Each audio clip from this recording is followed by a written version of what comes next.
دوستو، دنیا بھر میں مچھروں کی 3000 سے زائد اقسام پائی جاتی ہیں اور ان میں سب سے زیادہ خطرناک ایڈیز ایجپٹائی، انوفلیز اور کیولیکس ماسکیٹوز ہیں۔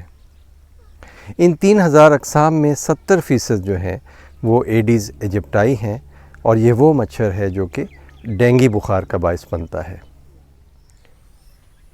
مچھر ڈینگی بخار کے علاوہ دیگر بہت سی بیماریوں کا باعث بنتا ہے، جس میں سے سب سے اہم یہ ہے۔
ڈینگی مچھر سمندروں میں چلنے والے بحری جہازوں سے ایک براعظم سے دوسرے براعظم میں منتقل ہوتے ہیں۔ دراصل ڈینگی مچھر کے انڈوں سے نکلنے والا لاروا پانی میں محفوظ ہوتا ہے، یہ پانی میں زندہ رہتا ہے اور یہ پانی جب کسی بھی ایسے کنٹینر کے ذریعے کسی دوسری جگہ پر پہنچایا جائے تو ایسی صورت میں یہ لاروا ایسی جگہوں پر افزائش پاتا ہے اور یہاں سے ایک جگہ سے دوسری جگہ تک منتقل ہو جاتا ہے۔ مادہ مچھر صاف پانی میں انڈے دیتی ہے اور یہ انڈے ایک فیوریبل ٹیمپریچر اور انوائرمنٹ کے ملنے تک اس پانی میں زندہ رہتے ہیں، اور جب بھی ان کو ٹیمپریچر فیوریبل ملتا ہے تو انڈوں سے لاروا نکلنے کا عمل شروع ہو جاتا ہے۔ ڈینگی وائرس کا سبب بننے والی مادہ مچھر کو اپنے انڈے دینے کے لیے پروٹین کی ضرورت ہوتی ہے۔ مادہ مچھر پروٹین کی تلاش میں پالتو جانوروں اور بھینسوں کے باڑوں میں جانوروں کو کاٹ کر اپنی غذا اور پروٹین کو حاصل کرتی ہے۔ جانور نہ ملنے کی صورت میں مادہ مچھر انسانوں کو کاٹتی ہے اور اپنے ڈنگ سے 8 سے 10 سیکنڈ کے لیے اس جگہ کو سن کر دیتی ہے اور اس دوران اپنے سلائیوا میں موجود پیراسائٹ یا وائرس کو اس جسم میں منتقل کر دیتی ہے جسے وہ کاٹ رہی ہوتی ہے۔ پاکستان میں 1994 میں پہلی مرتبہ ڈینگی سے متاثرہ افراد دیکھے گئے۔ ڈینگی وائرس کی 1950 میں پہلی بار ایشیائی ممالک میں تشخیص کی گئی تھی۔ یہ وائرس سب سے پہلے فلپائن اور تھائی لینڈ میں پایا گیا تھا، جس کے بعد ڈینگی وائرس تیزی سے بھارت، پاکستان، افریقہ، مشرق وسطیٰ، جنوب مشرقی ایشیا اور ویسٹرن پیسیفک کے 100 سے زیادہ ممالک میں پھیل گیا۔ ڈینگی کے پھیلاؤ کی بڑی وجہ مناسب آگاہی اور حفاظتی تدابیر کا نہ ہونا ہے، جس کے باعث ایک عام سی بیماری انتہائی مہلک اور خطرناک صورت اختیار کر لیتی ہے۔ دراصل ڈینگی ایک انفیکشن ہے جو کہ ایک خاص وائرس کی وجہ سے ہوتا ہے، اور بیمار شخص کو مادہ مچھر کے کاٹنے سے یہ وائرس اس مچھر کے سلائیوا میں منتقل ہو جاتا ہے، اور اس کے بعد جب یہ مچھر کسی دوسرے شخص کو کاٹ لے تو یہ وائرس اس میں منتقل ہو جاتا ہے۔ یہ بیماری گرم اور نیم گرم علاقوں میں پائی جاتی ہے اور دنیا بھر میں 10 کروڑ سے زائد افراد ہر سال اس سے متاثر ہوتے ہیں۔ تاہم بروقت علاج سے اس مرض کی صحت یابی کا تناسب بہت زیادہ رہتا ہے، یعنی 1% سے بھی کم لوگوں میں یہ مرض مہلک شکل اختیار کرتا ہے۔ ڈینگی مچھر صاف پانی میں انڈے دیتا ہے۔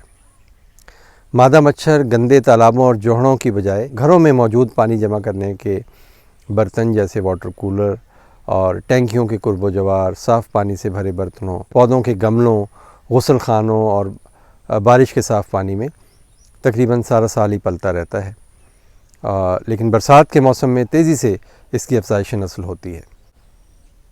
عموماً یہ مچھر طلوع آفتاب اور غروب آفتاب کے وقت حملہ آور ہوتا ہے، لیکن یہ ضروری نہیں ہے کیونکہ مچھر دن کے کسی بھی حصے میں کاٹ سکتے ہیں۔ یہاں یہ بات سمجھنا ضروری ہے کہ یہ بیماری براہ راست ایک شخص سے دوسرے شخص کو منتقل نہیں ہوتی، بلکہ مخصوص مچھر ہی اس کے انتقال کا باعث بنتا ہے۔ ڈینگی بخار کی علامات میں سردی لگنا، بخار آنا، جسم میں شدید درد اور کمزوری، اور بیماری کے پہلے گھنٹوں کے دوران ٹانگوں اور جوڑوں میں شدید درد، اور بعض مریضوں میں آنکھوں کے پیچھے شدید درد، منہ کا ذائقہ کڑوا ہونا، دل کی رفتار میں تیزی یعنی نبض کی رفتار کا تیز ہونا، چہرہ سرخ ہو جانا یا جسم پر ہلکے گلابی رنگ کے دانے نکل آنا بھی اس کی علامات میں شامل ہے۔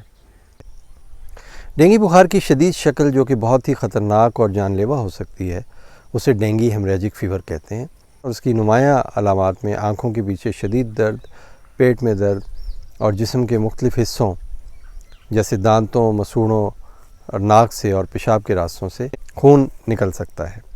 اس کی وجہ یہ ہوتی ہے کہ خون میں پلیٹلیٹس کی مقدار خطرناک حد تک کم ہو سکتی ہے، اور خون کی نالیوں سے خون رسنے سے خون کے دباؤ میں بھی شدید کمی واقع ہو سکتی ہے۔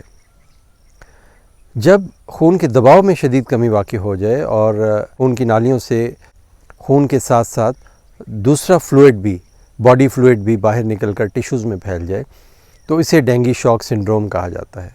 ڈینگی شاک سنڈروم خطرناک ہے اور یہ موت کا باعث بھی بن سکتا ہے۔ البتہ اس کی شرح کم ہے، اور ایسی حالت میں مریض کو ICU میں رکھا جاتا ہے اور اسے آکسیجن یا خون لگانے کی ضرورت بھی پڑتی ہے۔ ڈینگی سے ڈرنا نہیں، لڑنا ہے۔ احتیاط علاج سے بہتر ہے۔ گھروں کے روشن دانوں اور کھڑکیوں میں جالی کا بندوبست کریں۔ ڈینگی کے لاروے کی افزائش روکنے کے لیے گملوں، کیاریوں اور لان میں پانی کھڑا نہ ہونے دیں۔ گھر کی چھت پر ضرورت کی اشیاء کو اس طرح رکھیں کہ ان میں پانی جمع نہ ہو سکے۔